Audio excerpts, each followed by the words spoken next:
don't have to understand all kinds of business. There's all kinds of business I don't understand, but there's thousands of opportunities there. Hi everyone.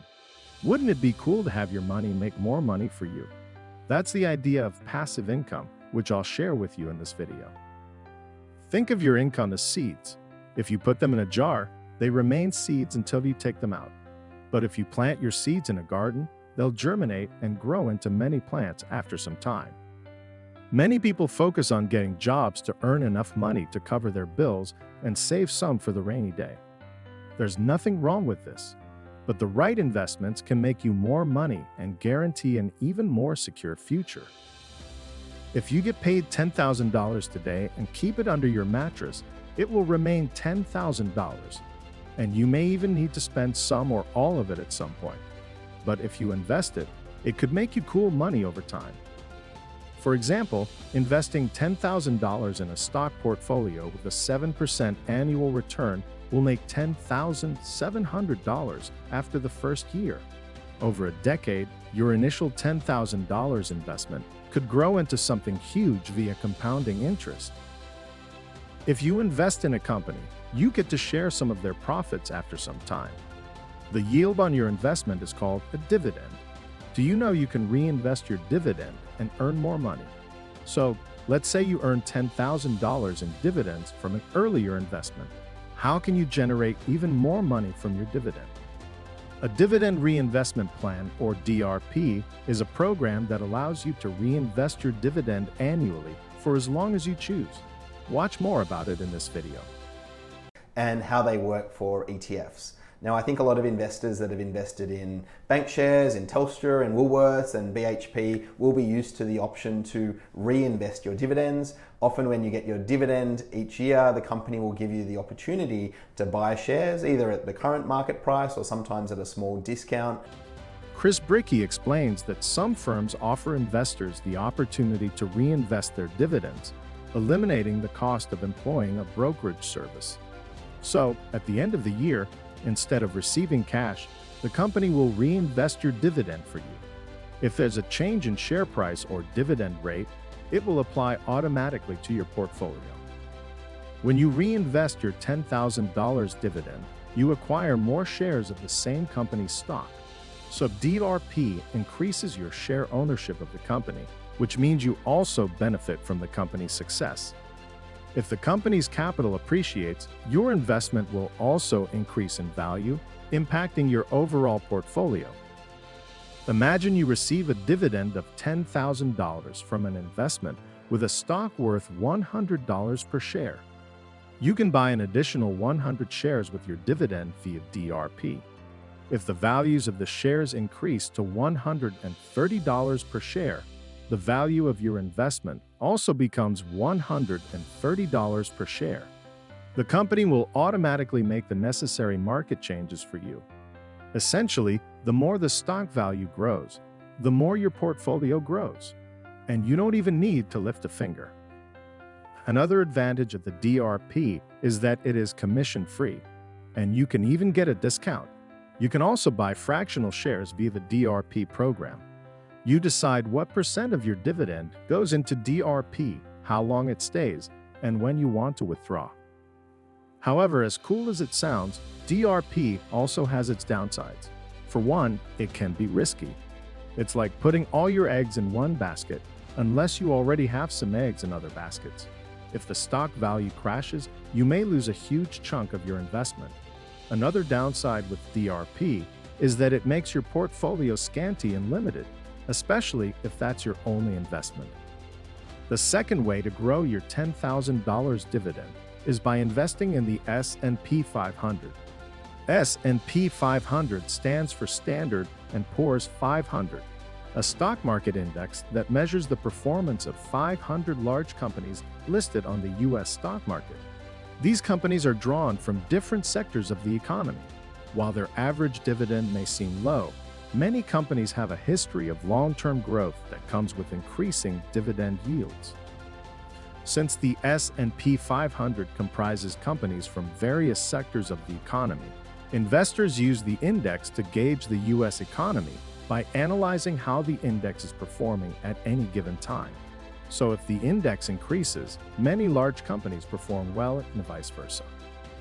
I'd like to point out that the S&P 500 is a market capitalization weighted index. And since the companies on the index don't have the same market capitalization, their contributions are proportional to their overall stock value. There are many benefits of investing in the S&P 500. First, the risk is lesser than when investing in individual stocks. This is because the success or failure of one company cannot affect the index's overall performance. Secondly, the companies covered by the S&P 500 are among the largest and well-established companies in the world.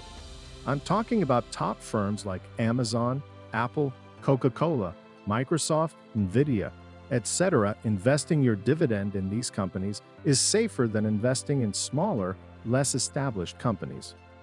While your dividends may be more secure, there are also some downsides to investing in the S&P 500. First, financial crises or economic downturns can heavily impact the index. Such events can cause the index to decline significantly and even make it difficult for investors to access their funds, not to mention potentially huge losses. Secondly, since the S&P is a US-based index, it hugely depends on the US economy. It means that any policy changes, geopolitical events, or economic challenges in the US can affect the index performance and, by implication, your investments.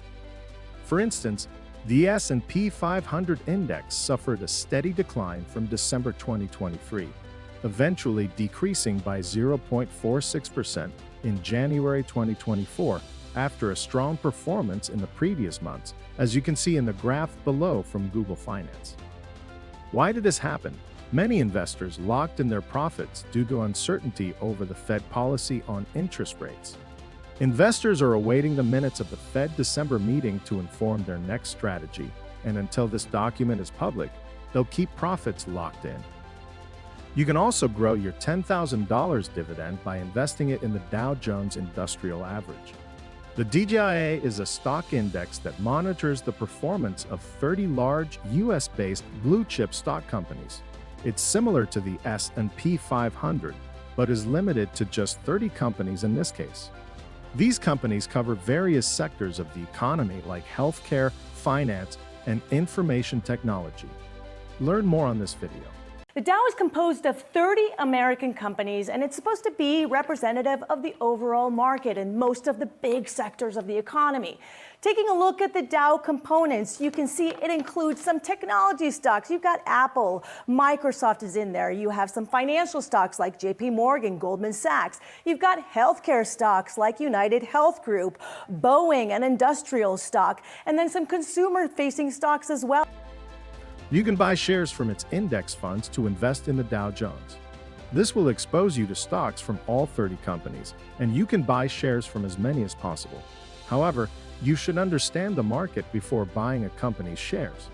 The reason is that the DJIA index favors companies with more expensive shares over the ones with less.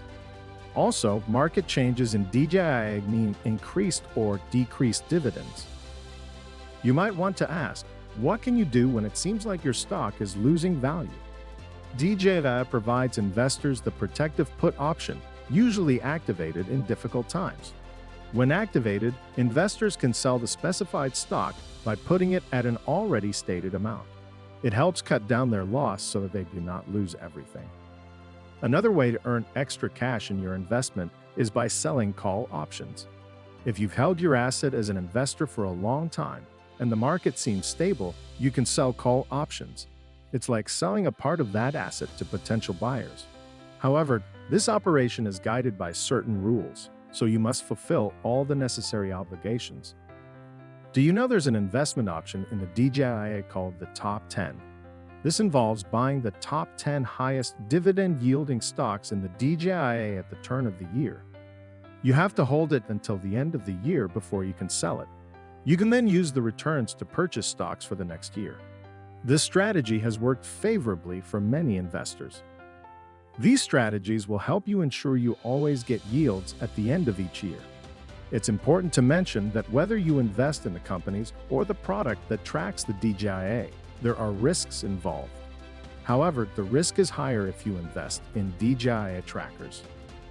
You can also diversify your portfolio by spreading your $10,000 dividend in different individual stocks in any sector you want. However, before you invest, study the stock market in depth. Watch this video. And I read all the books on investing in the public library and I ate it up. It was fascinating to me, but I had no framework. I was just searching for something. Warren Buffett narrates how he read all the books he could find on investing. So, learning is the first step to becoming a successful investor. The stock market can be volatile, so you might want to know if you're ready to invest in high-risk stocks that produce high returns or low-risk stocks with low yields. Before buying stocks, look for the ones with a history of growth dividends. Growth dividend stocks will keep your portfolio and dividend growing over the years. So after 20 to 40 years, you'll have a huge sum to withdraw for retirement. In any case, regardless of the investment route you choose, you need to be patient. The investment market can begin slowly, but will kick off with time. When investing in individual stocks, it's best to diversify. This means you should spread your dividend across various investment markets, including sectors, asset categories, and geographical locations. So if you have $10,000 in dividends, you can divide it and buy as many stocks as possible from various areas. You must invest in different asset categories because the markets don't move simultaneously. The factors that make one rise will cause the other to drop, but it's rare for the markets to drop at the same time. So when you invest in various sectors, you avoid the investment concentration risk. Microsoft founder Bill Gates believes diversifying your investments mitigates risk and guarantees long-term financial stability. Investing in different companies in one sector of the economy means your entire investment is at the mercy of whatever happens in that sector. If that sector crashes, your investments are gone.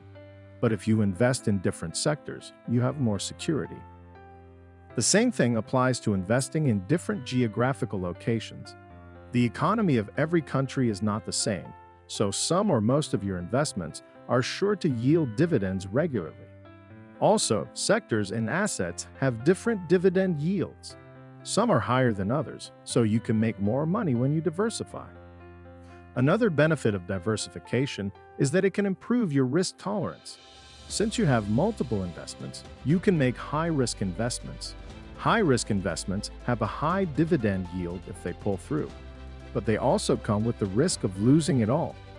You can call it an all-or-nothing investment. It's different from low-risk investments with low returns, but with higher guarantees of success. Lastly, diversifying can help you meet your financial goal. If you plan to retire at 40, spreading your investments will earn you a substantial amount if you start early.